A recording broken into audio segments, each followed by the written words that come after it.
Well, new you, new year, new me, new everybody. It's 2023, and we welcome you to the first webinar of this year, which is the rise of workplace shootings and what it is that we're missing. So a big welcome back to many of you. And in case you are new here, and we haven't met, my name is Holly Foxworth. I'm a registered nurse, and I am the marketing manager for content here at Axiom. And I have a fantastic panel of subject matter experts that are going to share some of their expertise today in discussing the topic.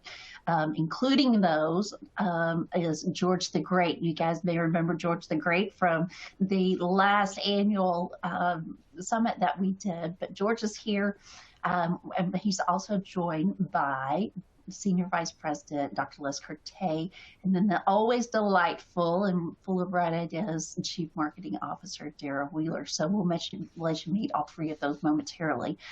But before we do that, I wanted to kind of give you a sneak peek into what we have cooking on the stove for this next quarter, or for this current quarter, but the remaining months. So you guys love to talk about it. So next month, we're going to give it to you. We're wading into the big debate about CBD and marijuana management in the workplace. And so with that, the legalization that comes, it does pose the question, you know, is it time to look at how we mandate this? And is it time to look at the way that we detect and deter? So we're going to have Jamie Feinberg here from Hound Dog Labs, and she's going to tell us the trends that they're seeing in her labs and then some things that they are working on. We'll also incorporate how it is that you can build a psychologically safe work environment in that one. And then we're not stopping there. March is the month of the minis, so mini summit that is. And to do that, we have an extended 2-hour version of our webinar, and we're going to have Natasha Bowman that will be there as well. And so she, for those of you who don't know her, she really gets life. She gets that life is not just like what you see on TV and some of the curated social media posts. Life is hard sometimes, and it can cause you to change your career. It can cause changes in relationships, et cetera. And she's been through all of that. So while struggling with mental illness. So she's going to be here. She gives some great ideas that you may want to implement in your workplaces, whether it's you that's struggling or whether you might have employees that are struggling. So you definitely want to catch that one. We'll talk about that one in the weeks ahead. But for now, I hope that you will join us for the next one where we talk about the CBD and marijuana. And you can do so by registering here within this webinar. It's located there on the far right-hand side, the upper right-hand side of your screen. You just press that register now button. That will get you, that will reserve your seat. So enough about the future, what's to come. Let's talk about the present.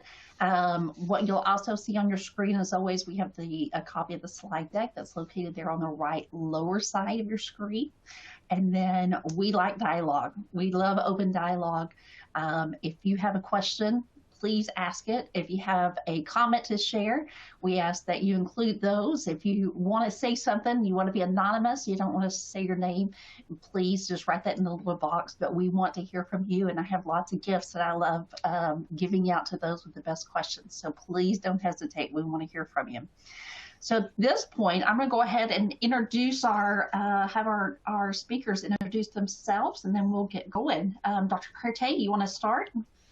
Sure. I'm Les Curtay. For those of you who have not seen me on one of our webinars before, I'm a clinical psychologist by training, Senior VP for Behavioral Health here at Axiom. Really came here to help build workplace mental health solutions, including consulting. I've been here just about 2 years now, and came on board full-time a little over a year ago. I'm really pleased to be here. Thanks. Thank you. We're thrilled to have you as well. Dara, we'll come to you next. Great. Thank you, Holly. I'm really pleased to be here with the docs to talk about this challenging subject. And I've been with Axiom for 16, 17 years, somewhere around there. And I'm really passionate about workplace health, safety, and everything we can do to support employers as they think through these challenges. Fantastic. Thank you, Dara. All right, Dr. George Bergolis. Thank you so much, Holly. I'm George Vergolius. I'm the medical director and VP for R3 Continuum. Les and I have worked collaboratively for a number of years together. I'm a forensic psychologist by training, and one of my areas of expertise is dealing with workplace conflict and workplace violence. And I'm just thrilled to be part of one of these great webinars again. So thank you for the invite. Fantastic. We're thrilled that you're here too. Well, before we get started, we'll just kind of go through and talk through some of the subjects. So we're going to give you some data from some of the intelligence reports. We're going to talk about the spectrum of workplace violence, what that looks like, the different types. We'll talk about how it affects your organization, and then we'll wrap up with what it is. What are the key pieces that we seem to be missing here? And then go over your violence protection plan moving forward. So before I go to Dara, there should be a slide out that comes across your screen, and it's a poll question. I am very interested to hear what your thoughts are. And so if you would answer that, the question is, compared to the prior year, companies are experiencing a dramatic increase in physical threat activity. So tell us if you agree or if you disagree, and then we'll compare that to some of the data that we're going to go over shortly. Dara, I'll come to you first. It's been a rough year. 2022 had a lot of events that had occurred. Yeah, Holly's got on this slide a bunch of ones that have made the news that I think a lot of us are aware of. And when I look at the National Safety Council and OSHA and Department of Labor, I know they've published a lot of the 2020 numbers. I think we're a couple years behind on some of the stats on workplace violence, but I do think at least we all feel that there's some increases, at least in some of these visible events, and how damaging they've been. The other thing I was thinking a lot about was, I think one of the points it might have been National Safety Council talking about workplace violence is that everything is somebody's workplace. So it's, whether it's schools or malls or all these different locations, this is their workplace, and it's scary, and especially when we're talking about schools, and I know Holly is a nurse and came from a hospital setting, so we've had a lot of violence towards those in medical settings as well, and I know there's the sensationalism of these stories is out there, but it is and I want to get to the docs as quickly as possible, but these are things that every organization is dealing with and thinking about. I know our own CEO is thinking about it and talking about it, and so I think from a standpoint of protecting our own employees, protecting the public, this is a subject that a lot of employers are trying to figure out what next and how to handle it. Ooh, what next? You're exactly right. Yeah. Was it you that was telling me that your kids also go through some of these disaster drills at school, Dara? Yeah, I think a lot of our kids are now. That's the kind of reality. I grew up in Southern California, so part of my childhood was earthquake preparedness, yeah. Learning how to jump under a desk or into a doorway. And my kids, it's now kind of active shooter training. And what do we do if there's an event at school? And that just seems to be part of their reality now. Of course, as a parent, that's scary, and you feel pretty crappy about the fact that your kids are having to do that.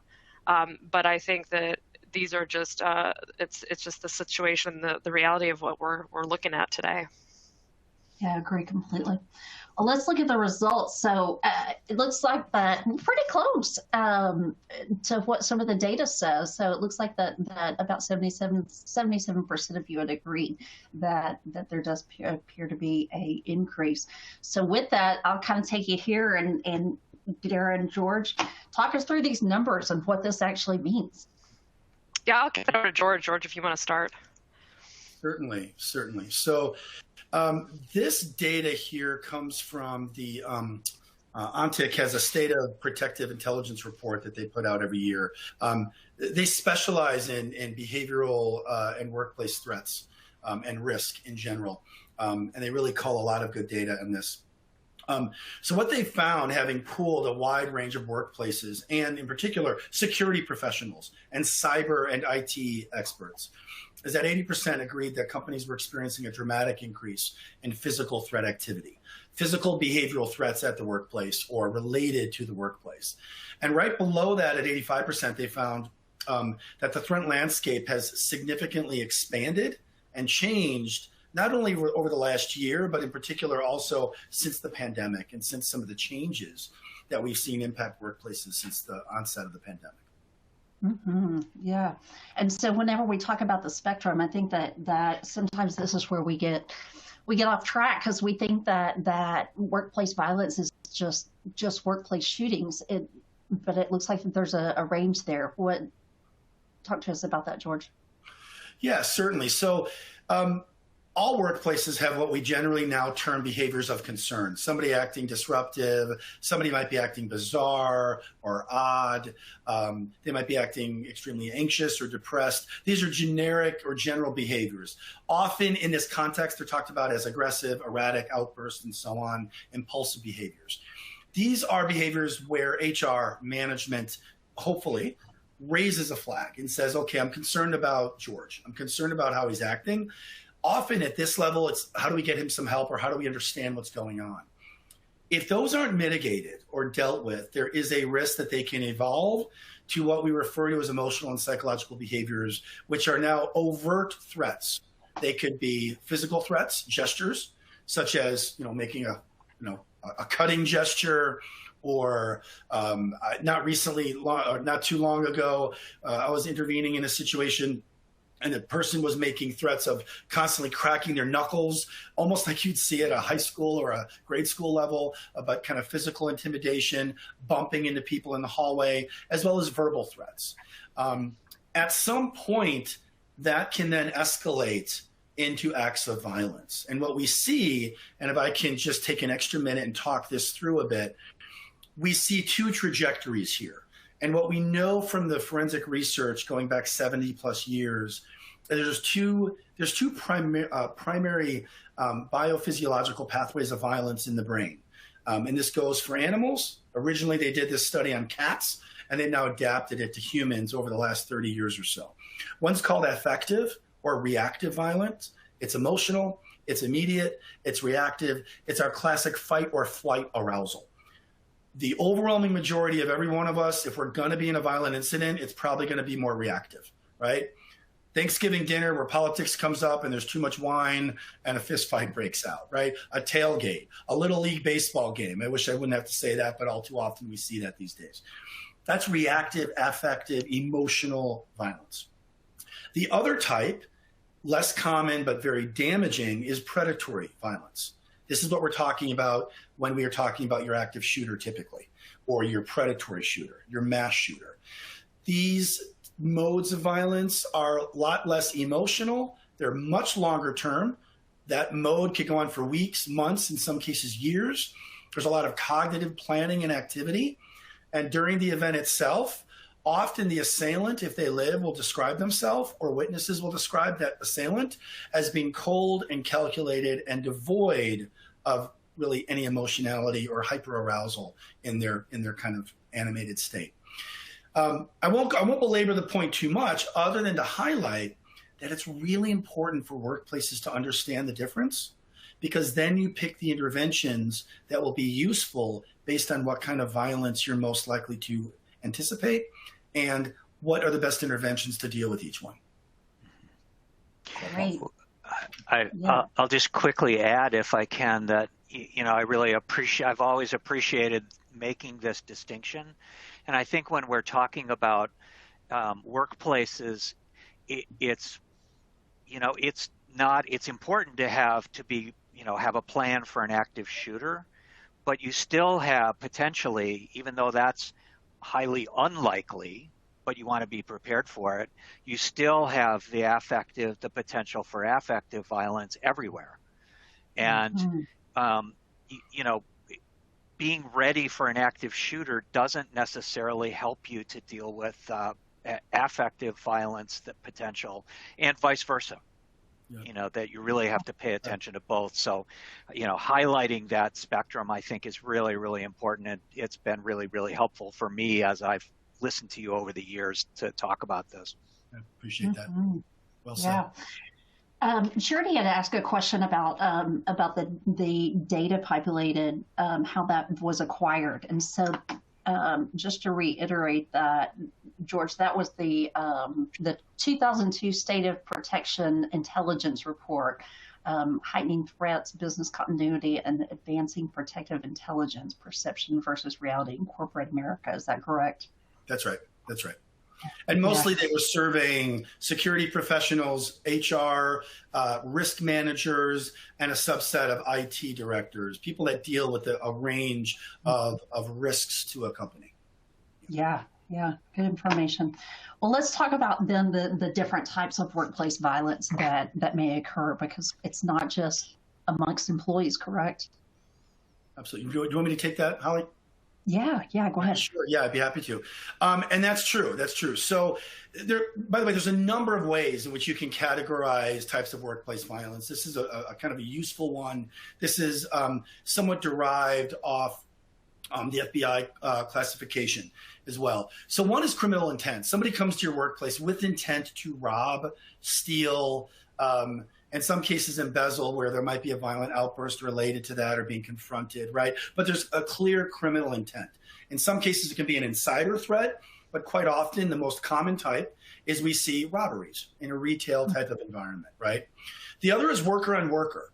And although, again, we see mass shootings can be worker on worker. The disgruntled worker is fired or sent home on leave, and they come back to the workplace and they unleash their retaliatory vengeance, right? To Les's point, to Dr. Curtay's point, much more of workplace violence is scuffles, interactions that are verbally or just in a more minor level, physically engaging and interactive in a way where there's anger and hostility. So we will see that worker on worker. We will also see personal relationships. Now, obviously, peer relationships is a personal relationship, but typically we are here talking about non-work relationships. And a fascinating data point that's been pretty true for about 20 years now is men are most likely, if they're going to be killed at work by violence, they're most likely to be killed in the commission of a retail robbery, right? Working at a gas station, somebody comes in, robs it, and it goes wrong, or the assailant decides to shoot the cashier. Women, unfortunately, are most likely to be killed at work, again, through violence, through a relationship. An ex-lover, an ex-husband, an ex-boyfriend who comes to the workplace, seeks them out, and intends to harm them. One of the reasons is if you have a disgruntled and obsessive ex-partner, where is one place they pretty readily know where you're going to be Monday through Friday? At the workplace. So there are gender differences in terms of that risk profile. And it's really important that if you are an employer and you are aware of a stalking scenario, a domestic violence scenario, the old truism, which is not true any longer, used to be, well, that person, that assailant, that would-be offender doesn't work for us. It's not our problem. That has now shifted. It now is the workplace's problem because there is a significant risk. 1/3 of women that are killed at work through violence are killed via an ex-partner coming into the workplace. So it's something that we have to be mindful of and aware of. And the other is customer or client, a vendor, a customer, a client. Hospitals in particular will see this, particularly in the emergency department, where somebody that is upset about treatment might be going through a severe grief episode and is upset that they lost somebody, or blaming a doctor or a nurse, might come back in with a weapon or try to harm some of the medical staff. So these are just some different kind of categories you can begin to look at and try to understand the risk profile of your particular workplace. Where are you less likely to have an incident, and where might you be more likely to have? Yeah. Les, anything you want to add to that, or Holly? No, not for me. That I think you did really you did an important service sort of laying out all those things. I think it's probably worthwhile mentioning that in addition to overt violence that occurs, there's being argumentative, there's interpersonal conflict that can escalate to a point where there's really a lot of verbally abusive language, where we don't typically think of that as violence, but it can be on this spectrum of things that we want to pay attention to in the workplace. Great point. Absolutely. Yeah, there's some great questions that are coming in, and it looks like that the majority of them have to do with kind of discussing why and some preventative measures, and so we will pick those up in the coming 2 slides. Dr. Cortez, I'll come back to you then in talking about how it is that this actually affects the health of our organization. Sure. I mean, it's well laid out in this slide that the interpersonal violence of any kind, whether we're talking about workplace shootings or whether we're talking about something something less obvious even, there can be physical injury involved, there can be physical impacts. The stress of those events can have physical impacts on people. I think it's worthwhile pointing out that stress is not always bad. We are pretty resilient organisms. We tend to recover from things pretty well. A certain amount of conflict, it's not that all conflict is bad, but when it escalates to a point where people are getting hurt, there are physical impacts of that. There are psychological impacts. Maybe, we can certainly, in certain extreme circumstances, we see post-traumatic stress disorder, we see PTSD, but even less so. We can be shaken up by interactions that are hostile. Certainly we can be shaken up psychologically by interpersonal violence that doesn't rise to that level of traumatic harm, but nevertheless, we get shaken up by it. Injuries can happen. We can have lost wages. So there's financial impact. People lose time from work. Those are things. And social impacts, I think it's really important. We spend a lot of our time at work. By and large, we spend a lot of our time at work, and the vast majority of our social interactions occur in the context of our work. And so I think all of those things are at the individual level. In turn, all of those things impact the environment of the organization and how the organization responds to difficult interactions, the sense of psychological safety that occurs in a workplace. And this can go both ways, I think. If we feel unsafe in the environment, if we feel like we can't take risks, it's not safe for us to voice an opinion, that has negative impacts on the organization in terms of productivity. It also has negative impacts on the individual. So this goes both ways. And all of those impacts impact absenteeism, what we call presenteeism, the distractibility. So I'm at work, but I'm less productive because I'm distracted.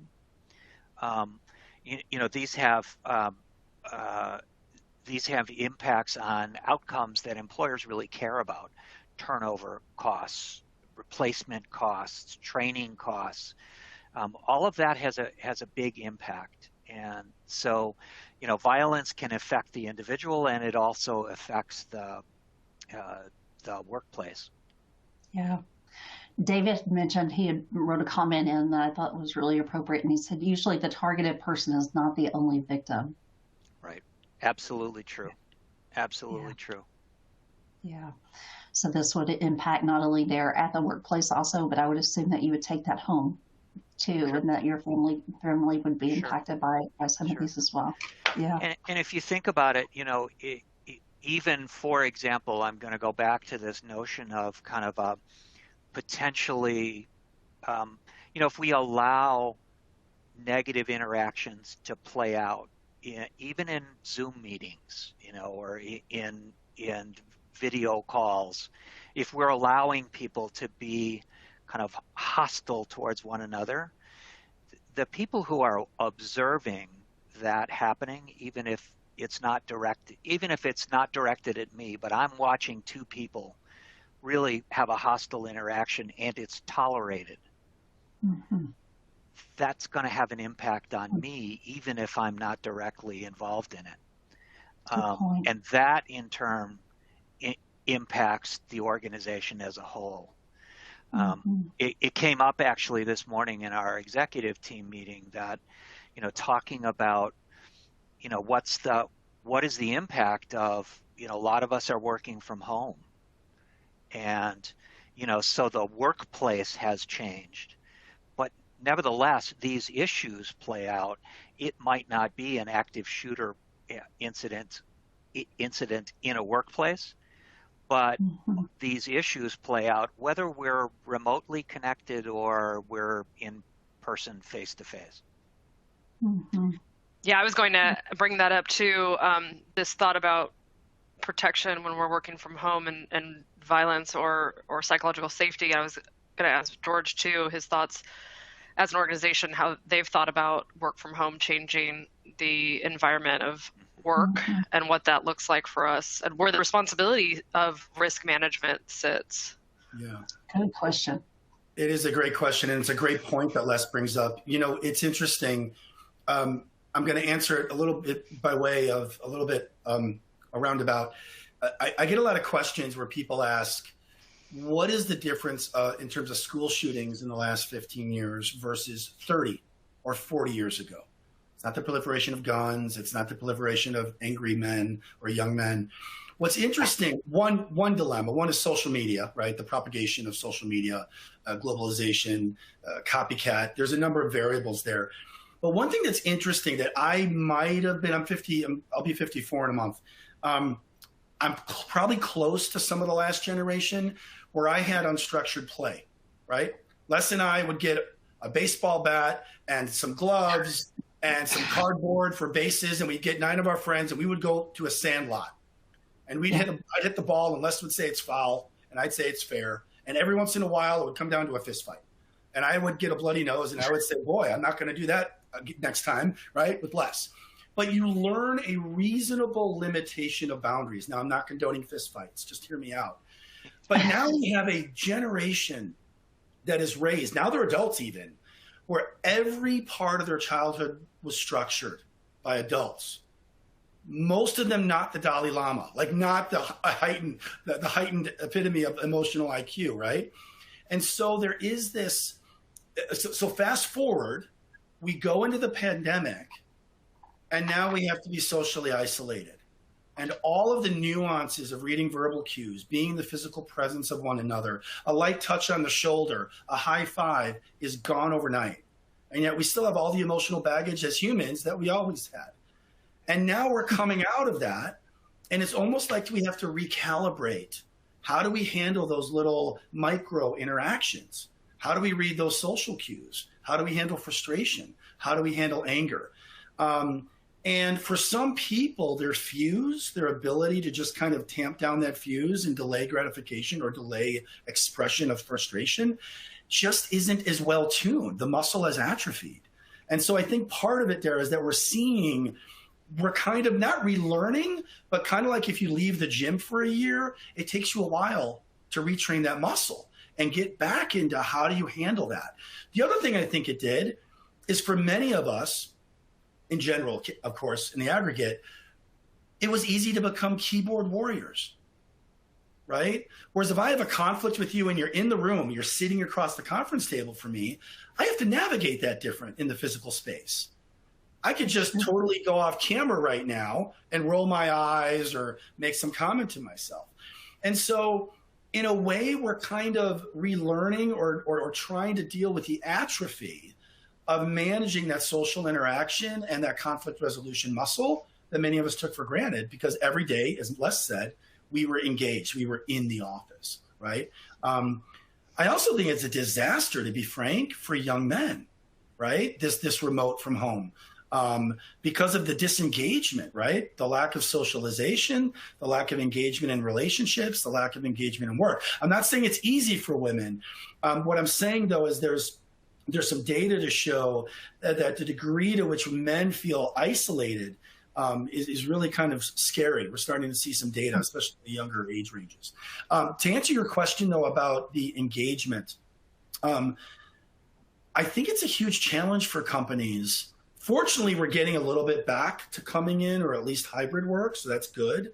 But I think it's a real tough nut to crack, if I can use that phrase, to figure out, how do I engage remote teams in a way that deepens connectivity? I do a lot of training at this level, at the C-suite level and all the way down. And I wish I had a magic elixir. I don't. There's certain things you can try to do, but I think across the board, we're still trying to figure out, how do we do it in a way remotely when we have had an entire multi-generational workforce where most of our work was done at least some degree on site, So it's tough. There's challenges ahead for sure. I think those are really great points. And even to bring it back, like Les said, to our conversation with our executive team this morning, somebody did say the best poker face is the one that goes off camera. So, when you talk about that muscle memory, there is a very different muscle memory being physically in a space with people and having to maintain some composure and some level of calm versus, like you said, you could just go off camera right now and I have no idea that you're rolling your eyes and, gritting your face at me and not keeping your poker face intact. Right. And if I could just interject on that, there's something valuable about those moments. Even if we were all in a room together right now, if Les was talking at the head of the table and I'm able to see that Les is looking over there at Holly, I could roll my eyes or I could take a breather, right? What's weird about being on camera right now, I didn't look at the number of people that are participating today. I don't know who's looking at me right now. So there's this sense where I have to be engaged. I have to be focused, as if I'm a news anchor. That's tremendously draining, and it gets me up in my head, and it gets me out of my feeling. It gets me out of my interactive, genuine feeling. And Les could talk probably better about this than I can, but that's another thing that's lost in this virtual world as we continue to navigate forward. Really Excellent points. Yeah. And Catherine Long had spoken as well and just said, that she agreed with the things that were being discussed. And she brought up the media as, that could be a contributing factor on some of the things that are playing on the media, but then also the increased use of substance use and abuse. Would you say that both of those would be contributing factors as well? I would. I'll certainly let Les speak to it. It's funny about this. I'll just pipe in real quick if you don't mind, Les. I saw a fascinating talk recently by Tom Insel, who was the prior national director for NIMH. And he had a statistic that blew me away. For people under 30, roughly 7,500 died from COVID during the pandemic. And that same time frame for people under 30, 100,000 people died of what he calls disorders of despair, anxiety, depression, and substance abuse. Think about that. And that's what we're not talking about. Les, do you want to add any insights? That's a great insight. And also it's important in this context, in the context of the webinar, that, substance abuse is a separate and individual risk factor for violence.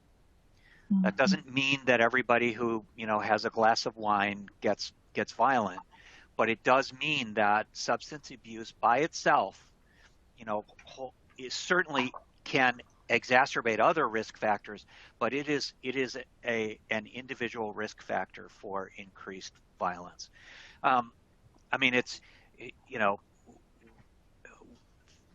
Of course, the old joke is, you get drunk and you're dance on the tabletop with a lampshade on your head, right? Well, that's because we get disinhibited. I mean, one of the ways that we control emotions, that we have these social interactions, is that our inhibitions stay intact. And so I know better than to reach out and punch George in a meeting, right? People are going to think we have a really strange relationship, George. We really like each other. We really like each other. Yeah, we do. But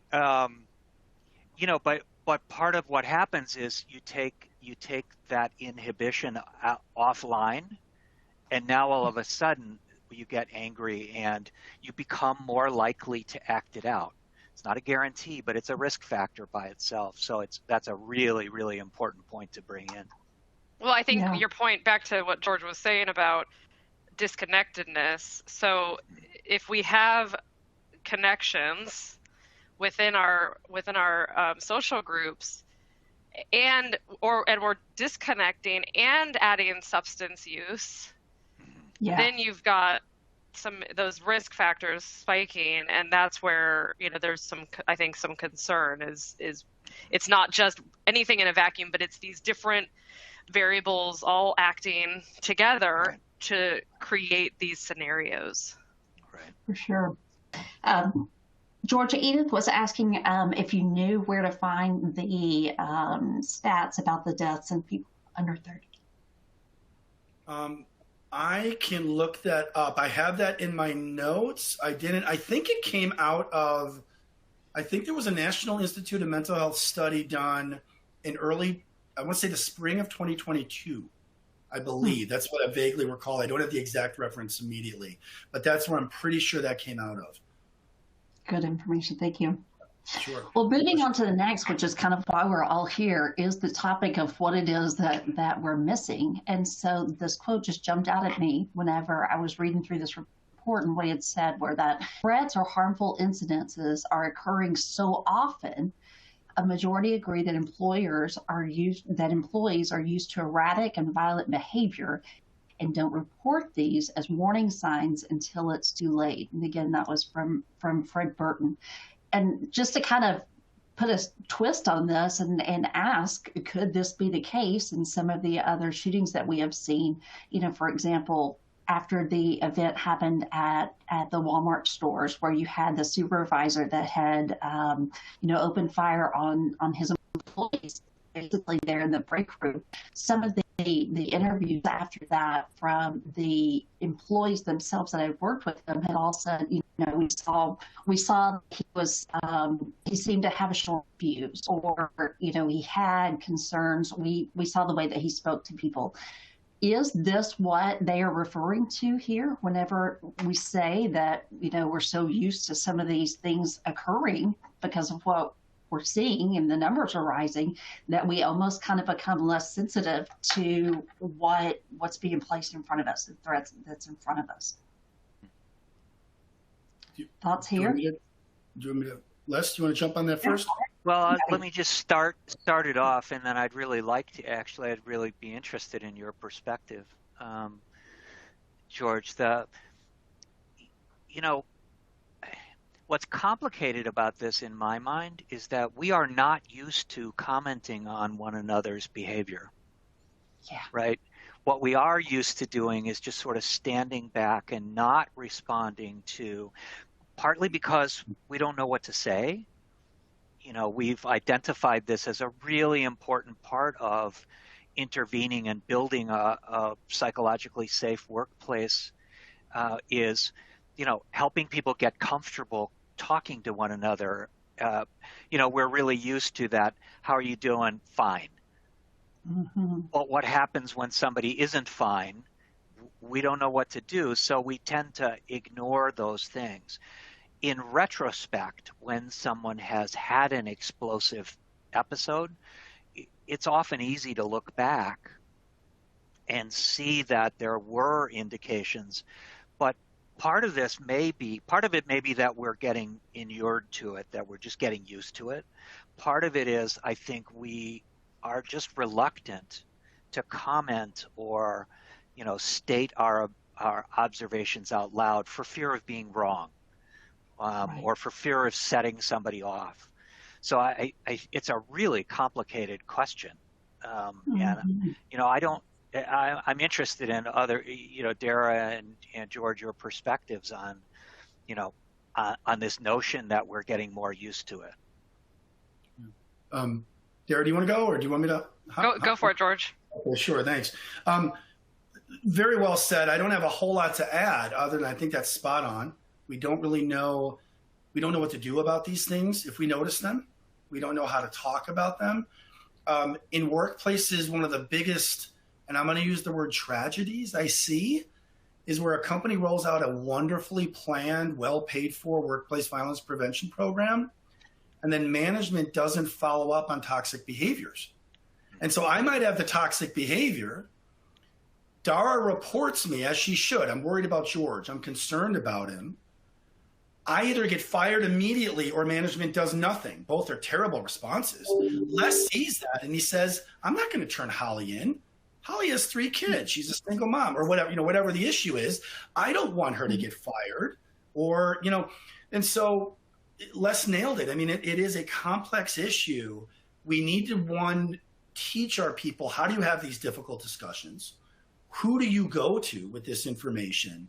And then as management structures at our workplaces or organizations, how do we calibrate a human response that balances helping the individual while also protecting the company? And that doesn't mean you don't get rid of people, but can you get rid of people in a way that is respectful and where they hold on to their dignity and where you even get them help, right? And that is a discussion that sadly I am not hearing we're having at scale.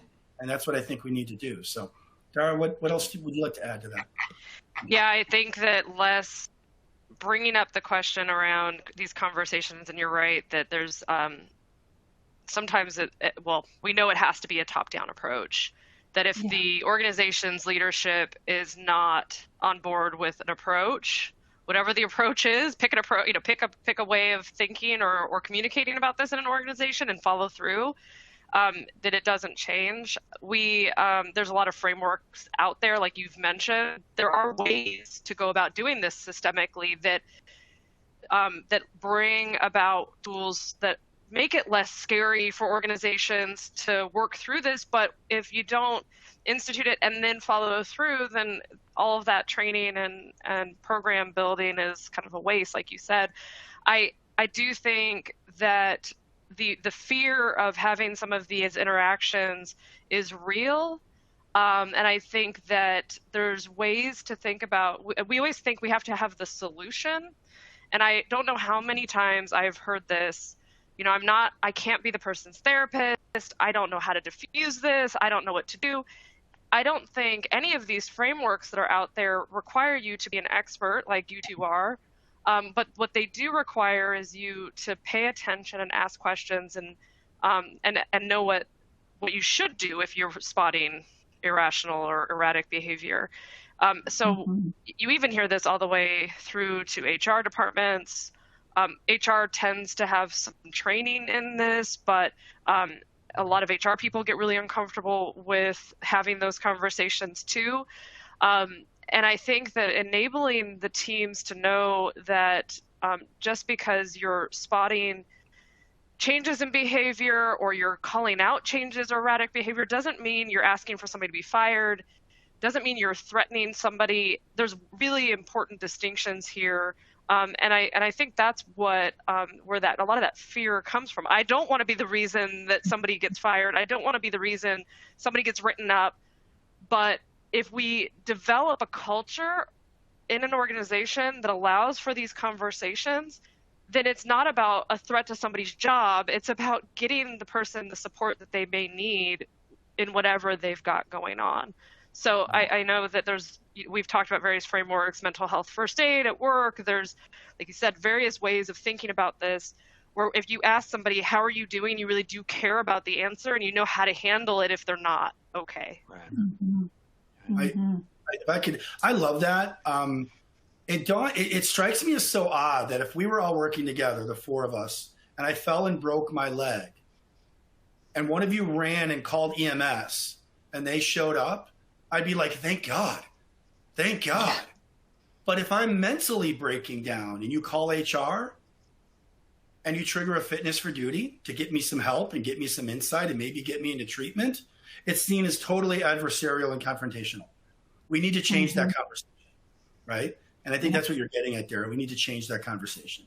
So it's that when you're helping somebody through emotional crises, it's like you broke your leg. Let me get you some help, right? So that's what I'd like to see as we move forward. Yeah, and the way I always have talked about it is, again, you don't need to be an expert in any one of these components, but as a leader, HR, supervisor, if you're a safety, if you're in charge of risk, whatever your role is, if you've got employees that you're either working with or that work for you, one of your key areas of responsibilities is paying attention to how they perform. And it doesn't mean I need to get involved in my employees' personal lives. I don't need to know details, but I need to know if Holly is somebody that shows up at 8 a.m. every day, is putting her time in, is really a hard worker and productive, and then all of a sudden something changes, it is absolutely my role to ask her, hey, what's going on? How can I help? Not that I need to know every detail of Holly's life, but that I'm here to support her and understanding that something's changed here. And like you said, it's our duty to call out that change in behavior. Hey, something's not right here. You don't need to tell me if it's personal, no problem. Tell me to what's going, but how can I help you from a workplace standpoint get to a place where you're back to productive, back to kind of status quo? And I think we need to stop being afraid of those tough conversations. Absolutely. George, what would you say to organizations that are resistant to train their employees on preparedness and some of these drills for concern of creating a culture of fear? Yeah, I would say that you're going to pay now or you're going to pay later. The question is, in terms of time, in terms of lost literal capital, like financial capital, but lost human capital, all the things that Les talked about earlier, right? In terms of the impact of an organization. The question is, do you want to be proactive in guiding how that impact occurs? Anyone that has access to news media, which is everybody in the US pretty much, is aware of the concerns of workplace violence. All the way from the effective all the way up to the mass shooting scenarios. So to just act like we're just not going to train and we're going to put our head in the sand and play the ostrich game and just pretend it doesn't exist, you're just kidding yourself. So that's how I wouldn't necessarily open the dialogue with that, but I'm being very direct here that's the theme of the discussion, is that by being proactive, you're at least guiding. You're informing them and you're guiding the fear in a way that they're at least educated. Otherwise, they're going to fill that vacuum with their own speculation. And that's when people, that's a far worse fear, in my opinion. Yeah, agree. Let's talk about let's wrap up on the key components of a violence prevention plan. And then we have lots of questions that have came in. There's all kinds of good stuff about what is mental health first aid. This is what's going on at my facility, et cetera. So if, let's see, Dr. Cartier, you want to take this one, kind of start at the top and everybody kind of chime in? Sure. This notion of top-down management, what we're really saying is just what Dara said a minute ago, which is that, the executive teams have to be supportive of these initiatives. It just doesn't work otherwise.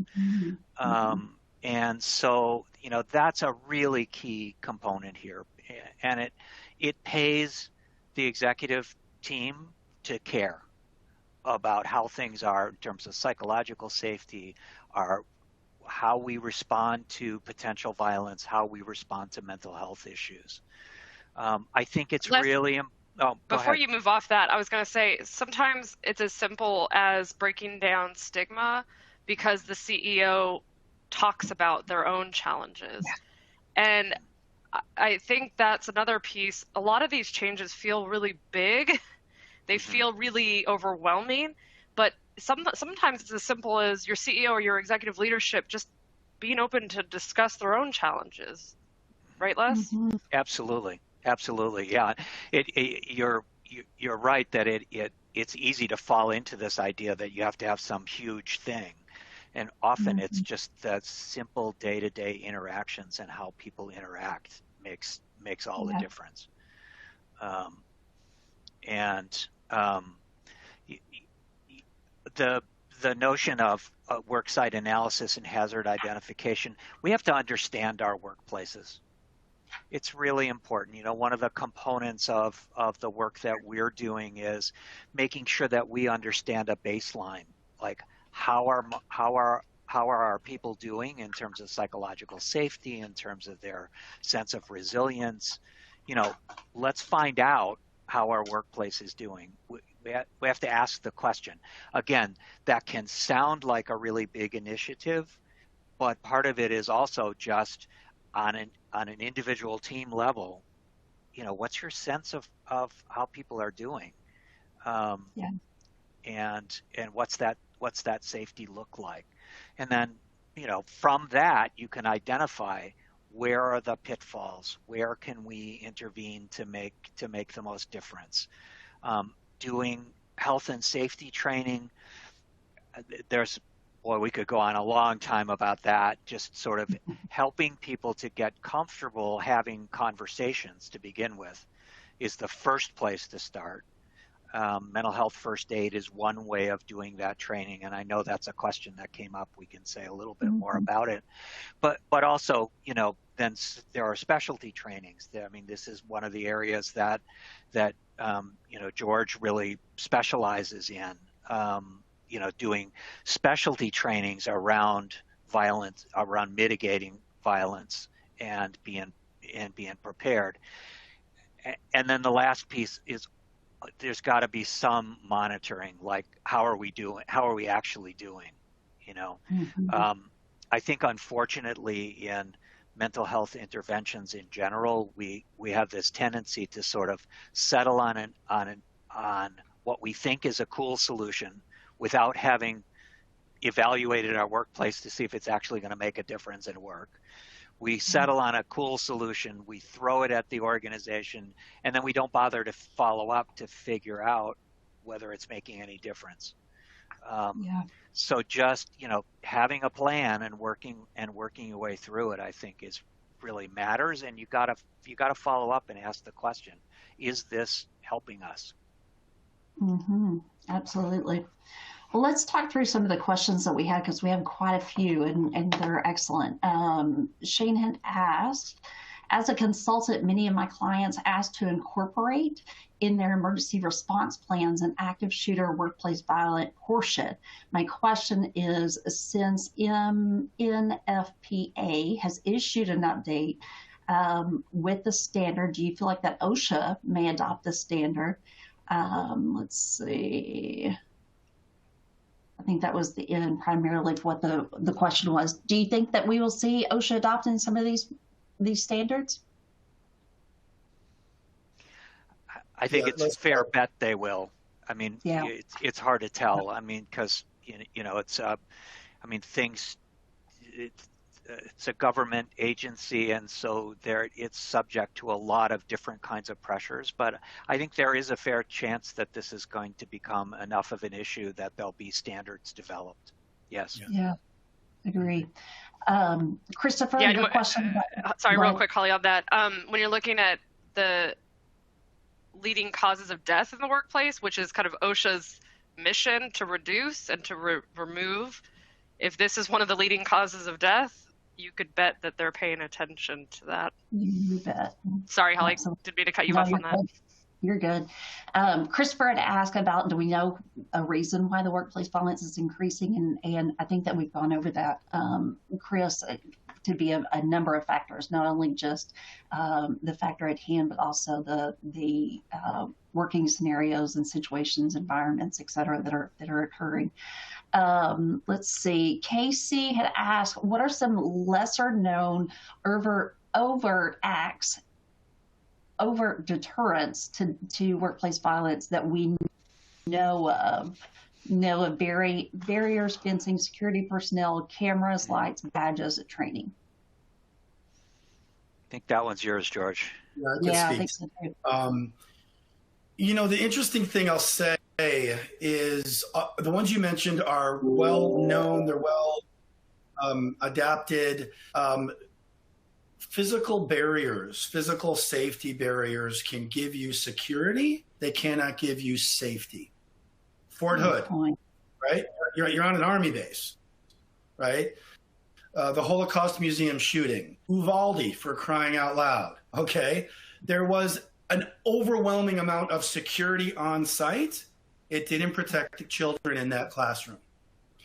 So what I would say is, while those hard security measures, sometimes we call them, are important and they serve a purpose, they do not take the place of the more fundamental behavioral interventions, right? Mm-hmm. Building cultures of dignity and respect, building cultures where people that are struggling can come forward and get the help they need. The overwhelming majority of even active shooters, right, the predatory people, if you go upstream, they didn't come out of the womb with a desire to kill people, right? There was a point a year ago, 2 years ago, 3 years ago, they wanted to be loved, they wanted to be recognized, they wanted to be valued at work. And then they started going on this dark trajectory. We need to build cultures where we identify these people, we see them, we try to get them the support that they need, and we do all of that wrapped in dignity and respect. That's not easy per se. I mean, it's super easy, but it's not easy, right? But that's what I would think is how we have to shift the conversation. Agree. Quickly, let's get to a few more. What do you do when you're not protected, supported, or believed if an actual threat is made? That's a great question. Yeah.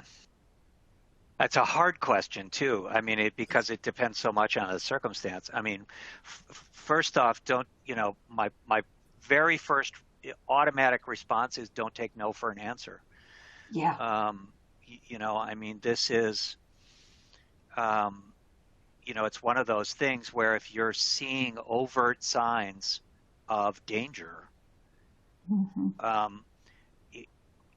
We have a natural tendency to dismiss those things.